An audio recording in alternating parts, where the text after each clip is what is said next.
Estamos de volta, mais um tema para debate. Te contamos que a apuração preliminar de votos na Colômbia indica a vitória do candidato da direita, Abelardo de la Prieta, na eleição presidencial do país. O resultado mexe no mapa político da América do Sul. Olha só, dá uma olhada em como fica ou pode ficar esse mapa. Em vermelho temos os países, aí na tela, governados por presidentes de esquerda. Aqui no Brasil temos Lula, na Venezuela sob o comando de Delcy Rodrigues, Guiana com Irfan Ali e Suriname com Jennifer Simons. Uruguai é governado por Yamandu Orsi. Em azul, aí sim temos os governos de direita. Argentina com Javier Milei, Chile com José Antônio Cast, Bolívia, Rodrigo Paz, Equador, Daniel Noboa e agora Colômbia voltando-se à direita com o Abelardo de la Prieta, substituindo Gustavo Petro, que era de esquerda, é de esquerda. Em cinza, nós deixamos o Peru ali no cantinho, passando pelo processo eleitoral neste momento, as urnas ainda sendo apuradas. E vamos lembrar, a filha do ex-presidente Alberto Fujimori, Keiko Fujimori, segue liderando essa apuração e está próximo da vitória contra Roberto Sanches, por uma margem que é bastante apertada, inclusive. Keiko também é de direita. A Guiana Francesa, em verde, é território da França, comandado por Emmanuel Macron. Vamos então voltar ao debate Cardoso. Eleições na América do Sul. Esses resultados recentes podem isolar, têm isolado o presidente Lula? Veja, a política no mundo globalizado cada vez mais se faz por certas ondas que guardam uma certa uniformidade. Me lembro que há alguns anos atrás, esse mapa tinha uma presença absoluta de governos de esquerda. Quando Lula teve seu primeiro mandato, por exemplo, nós tínhamos a esquerda comandando a Argentina, a esquerda comandando o Uruguai, a esquerda comandando o Equador, a esquerda comandando a Bolívia, a esquerda comandando a Venezuela. Ou seja, era um mapa, digamos, bem amplo no espectro à esquerda.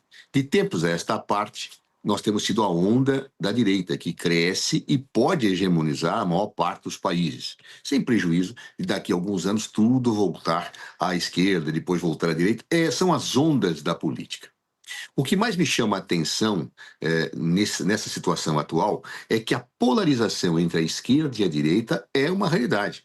A diferença de votos entre um candidato e o outro é pequena, o que traz uma certa referência interessante, porque mesmo quando é oposição, alguém que perde por poucos votos, é uma oposição consistente e forte. E facilmente o governo que não andar bem, ele pode perder realmente a popularidade com muita rapidez. Então, isto é algo que está acontecendo na maior parte dos países da América do Sul. Nós estamos vendo aí a eleição no Peru, estamos vendo a eleição na Colômbia, estamos vendo a eleição no Brasil. Há uma forte polarização que me parece que é uma realidade da época que nós estamos vivendo, desencadeada por uma série de fatores. Uma polarização intensa com os cidadãos e as cidadãs divididos em blocos quase iguais nos países, trazendo uma pequena diferença eleitoral para a escolha de um lado ou para a escolha de outro. Ora, é evidente que, a confirmar-se toda a vitória desses governos de direita, do ponto de vista da relação política pessoal do chefe de Estado e de governo do Brasil, Lula, haverá um certo isolamento. Porém, o Brasil tem condições, sob a batuta de Lula, de continuar mantendo relações normais diplomáticas com todos esses países. Porque, do ponto de vista da realidade, os estados devem se governar como irmãos soberanos. E não se deve atacar esta relação à ideologia de quem dirige o país. Nós vimos que, infelizmente, no governo Bolsonaro, ele fazia opções de matiz claramente ideológica. Não quero nada com os chineses, quero tudo para os Estados Unidos. Isto é um erro absoluto. O Brasil tem que manter relação com todos os países, com a China, com os Estados Unidos, com todos do Mercosul, com todos da América do Sul e com todos da América Central.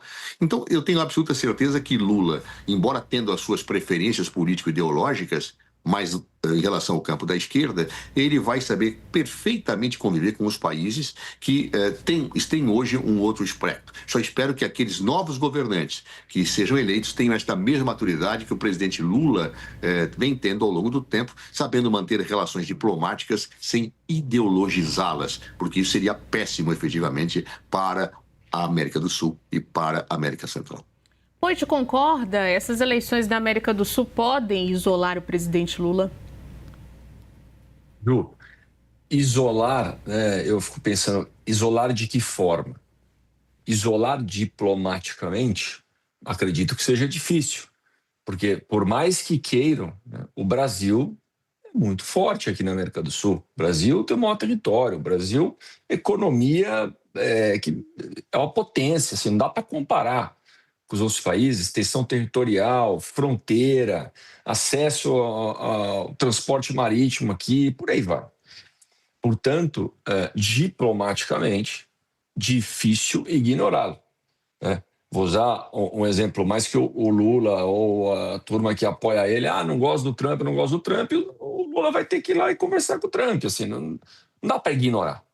Estou fazendo um paralelo aqui para dizer que, por mais que os presidentes de direita tenham algum problema com o Lula, não dá para ignorar. Agora, ideologicamente, Ju, na minha opinião, vai ficando mais encurralado ou vai ficando mais isolado na medida que os países ou que a população, a gente pode chamar de onda, como o Zé colocou, vai percebendo, opa, não é esse tipo de esquerda, essas ideias de esquerda aí que trouxeram inflação, que trouxeram déficit fiscal enorme, que trouxeram insegurança nos países, que trouxeram avanço assim, elas permitiram que essas coisas acontecessem nos países. A gente não quer, a gente está sofrendo com desemprego. Eu quero outras ideias. E, no fundo, a população não é porque estudou Karl Marx, ou que estudou Friedman, ou que estudou um lado ou com o outro, ela está sentindo na pele, está subindo o preço. O governo está avançando, serviços estatais que não funcionam, violência. População linka na hora. Sem ofensa nenhuma, turma da esquerda, mas se ser o governo de esquerda causa tudo isso que eu estou vivendo na minha vida, eu não quero. Eu quero uma alternativa. Se a alternativa é direita, eu quero direita. Porque ela não aguenta mais. E isso está chegando no Brasil. E, na minha opinião, isto vai chegar nas eleições desse ano e a direita vai vencer a eleição. Como o Zé falou, é um pêndulo. Foi muito para a esquerda, a população sentiu, não quero isso, vem para a direita. E aí sabe-se lá o que vai acontecer, né? A hora que a população experimentar, como a Argentina está experimentando, e antes que, mas a Argentina enfrentou a pobreza enorme na hora que veio o Milei, apertou a pobreza sim, mas depois saiu. Depois começou a diminuir. E ficou menor do que estava antes. E diminuiu a inflação. E melhorou o crescimento econômico. E melhorou o rating e o risco país caiu, Ju. Então, assim, o efeito na vida das pessoas, não é nem questão de direita e esquerda. As pessoas não querem os efeitos que os governos de esquerda trouxeram na vida delas. E isso está acontecendo, na minha opinião, aqui no Brasil. E isto vai isolar ideologicamente o Lula esse ano.